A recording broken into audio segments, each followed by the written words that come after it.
All right, folks. So, yesterday was October 31st.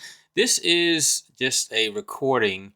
I recorded it while the chart was going, but I was listening to music, so you wouldn't be able to hear what I had planned. But anyway, I've got my algos running on today. So I've got one, two, three, four algos running. That fourth algo, the one on the end, that's strategy number 71 that I just put together. So I'm still waiting to make sure that it has all the bugs worked out. So though it's running, it's not been time tested. So that one has got to do a little bit more work. I'll be working with that one later today, but the other three run just fine. So you see this one algo that's on the screen. It's running. It's been taking trades, and because it's a momentum based trade. Once it meets its profit target, if it's still in if it's still in play, then it'll just go ahead and take another entry, but it still has parameters for stop loss and profit target.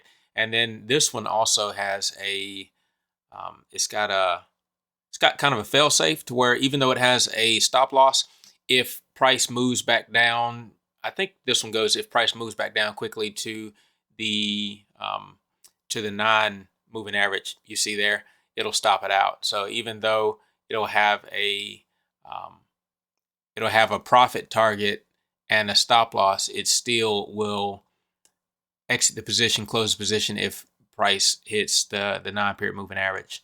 So, and then it won't, take another position until it kind of resets and gets ready again.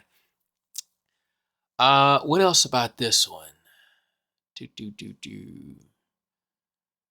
I don't think there's anything else specific about this one. This one is set up for micro cap, so penny stocks below $25 or so. Typically what I'll do is I'll have the percent gainers hot list pulled up in RadarScreen, and then when there's a new gainer to come onto the list, I'll copy and paste that over to my list that I'm actually live trading. So I don't have just anything on the live trading list. And as I understand, when you pull up the gainers list, there is, or when you pull up any hot list and you use the filter button, you're only filtering what you see. You're not filtering you're not filtering out the list per se. Kind of like the scanner or the screener will filter out symbols. On the radar screen, you're only filtering out what you see. So if you have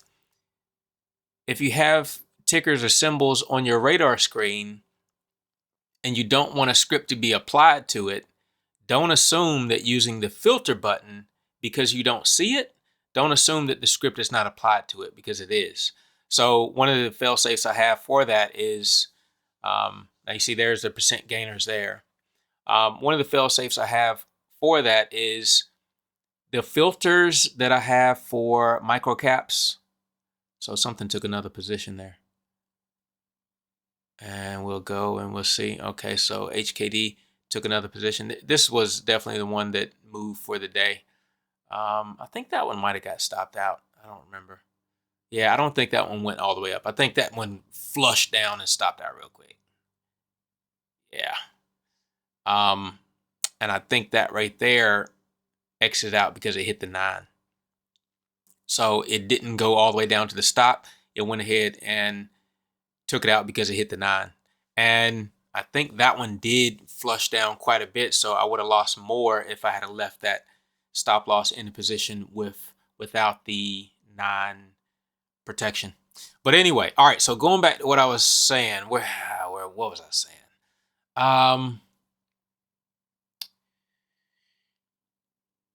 Yeah, I'm trying to cover a lot here. Sorry about that. Yeah, so the filtering, you don't assume that the script is not applied to the entire symbol list, even though you don't see it because of the filtering, because it is. And so the safeguard that I have there is my filter list says that I want penny stocks. So out of those gainers, I want the penny stocks. I want the ones that are above $1.25 and below 10 or 15 bucks, something like that. Also that have a daily volume of over 10 million. So again, in case I inadvertently or by accident add some stock that costs $200, it might do it by accident. If I add that to my Algo RadarScreen list, then it's going to take that trade. If I have the money in the account, it's going to take that trade. So I have a condition, I have an input, I have a filter that says, hey, if the penny stock criteria is not met, then turn the script off. Okay. So that's what I did. So everything seems to be moving okay. What I'm going to do now is I guess I'll just let you see how this algo traded for a little bit with a little bit of background music, and then we'll be thinking about newer indicators, strategies, conditions, logic, criteria, market edge. We'll be working on all that throughout the day. Today is Saturday, so just wanted to make sure that I shared a little bit of this with you. And this was a little bit. This is fun to see. I like to see this, and I even like to see the. I don't want to say I like to see it lose, but I like to see it take trades. I like to see it work the logic that I input. And then you see in the middle of the radar screen there, it says P&L for the RS, profit and loss for radar screen. So I have that set up to where if I'm in a position, then it'll light up yellow. If we're on the third column now, the third plot, if I have an open position, then it will show red if it's negative and blue if it's positive. So again, you know, with your indicators and everything, you have to keep working it, making sure that you have the right, for these, you have to make sure that you have the right number of max bars back, and the requested additional historical bars needs to be set properly in order for you to be able to access everything you need to access from RadarScreen. So it's pretty cool. I mean, it's pretty cool. But things always feel good when you're winning, right? So let's see how we feel when we're not winning.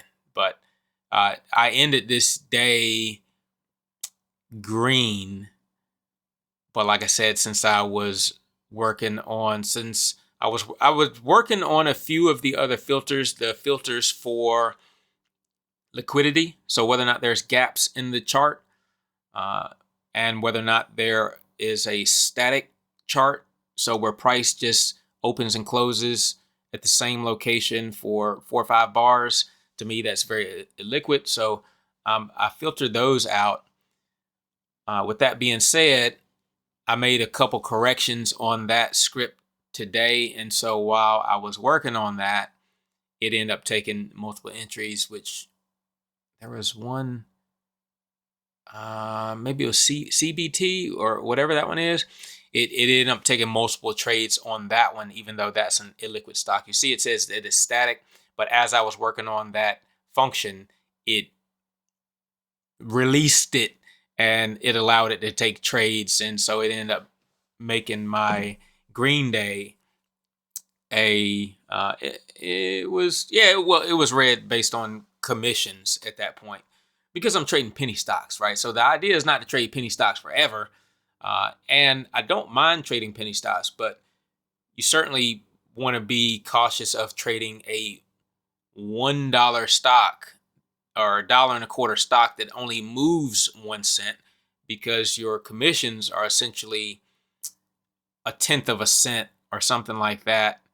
No, I think it's almost 1 cent, something like that. It's almost 1 cent per share. So at any rate, you need to be making more than 1 penny on your trades.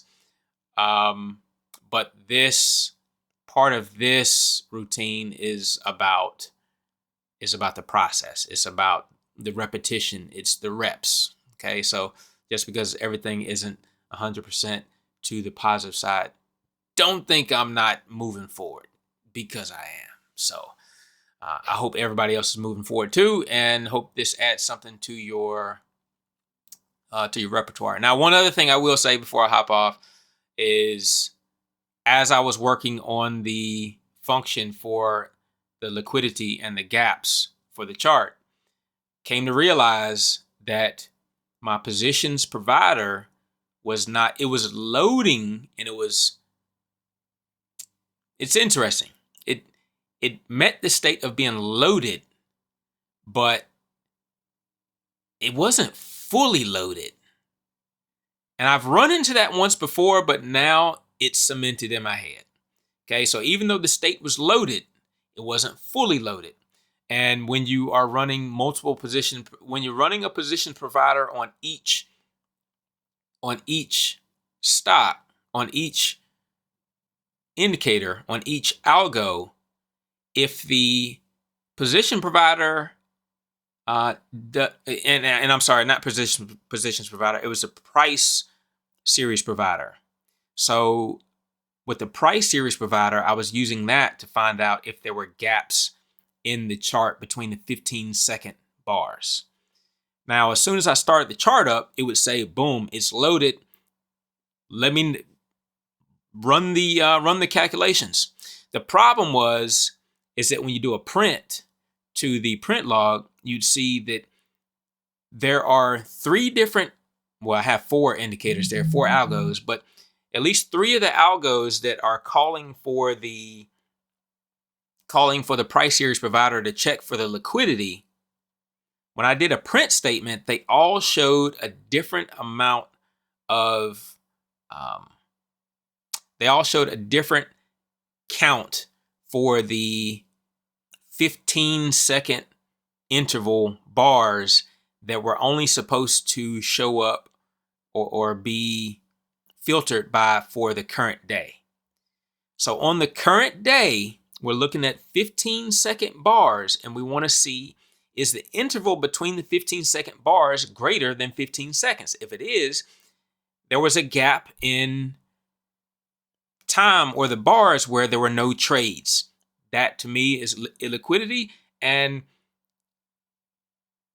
it works in some scenarios. For what I'm looking for, it doesn't work, but there are some scenarios where the stock may have been really illiquid the first part of the day, and now all of a sudden it gets a rush of volume. It gets that news. It gets that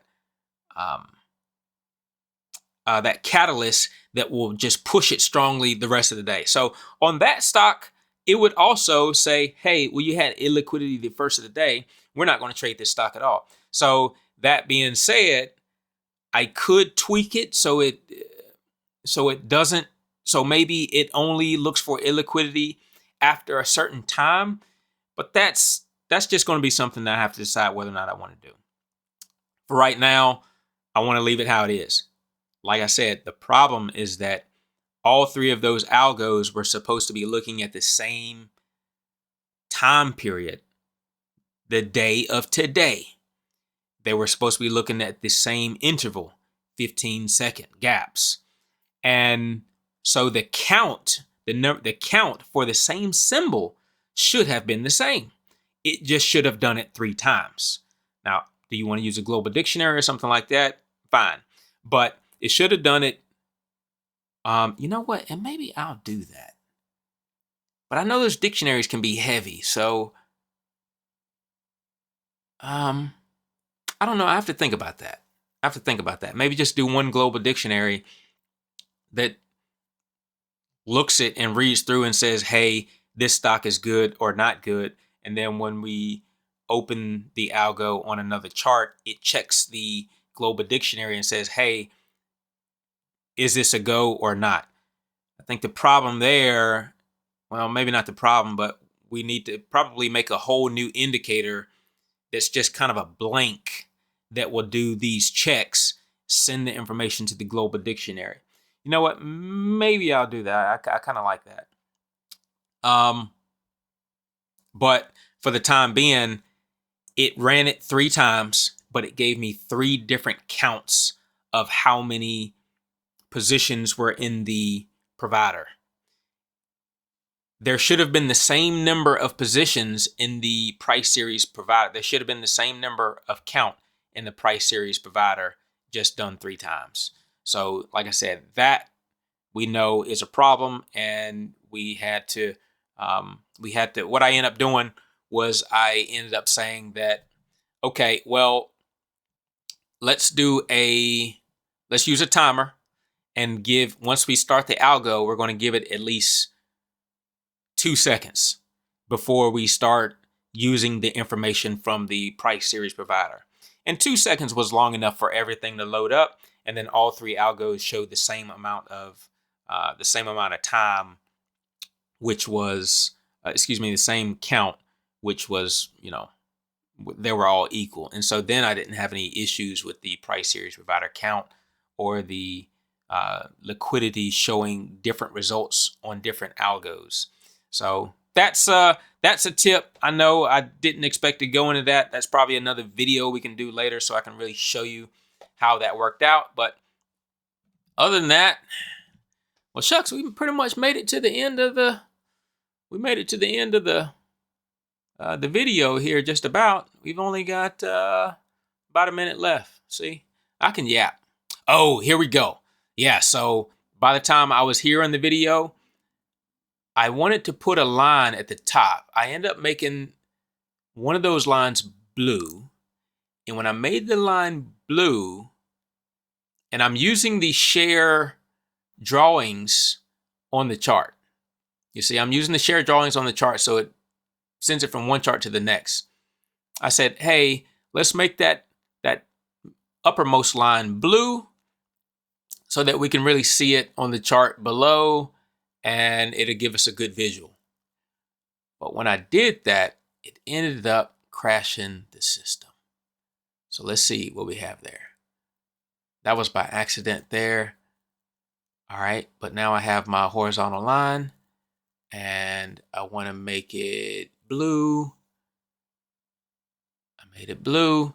It should have colored the one up above blue as well, but it didn't. And I'm looking for it just to make sure it didn't make it blue. So now I go back, and I think I unshared, and then I shared again, thinking that maybe that would trigger it. What did I do here? Now I'll share it again. Okay, well, then I went back up there, and I just made that one blue. Let's make it blue from up there. And that froze the system. So, yeah. TradeStation still has bugs. But keep in mind, in order for me to get the price, the positions provider to load up correctly so that my P&L would show up on RadarScreen, you see there's the error. In order for it to show up on RadarScreen, I had to roll everything back. I had to roll everything back to update 88. Currently, TradeStation is on update 90. So I was on update 89, and positions provider wouldn't work properly. And so I rolled it back to 88, even though they're now currently on 90.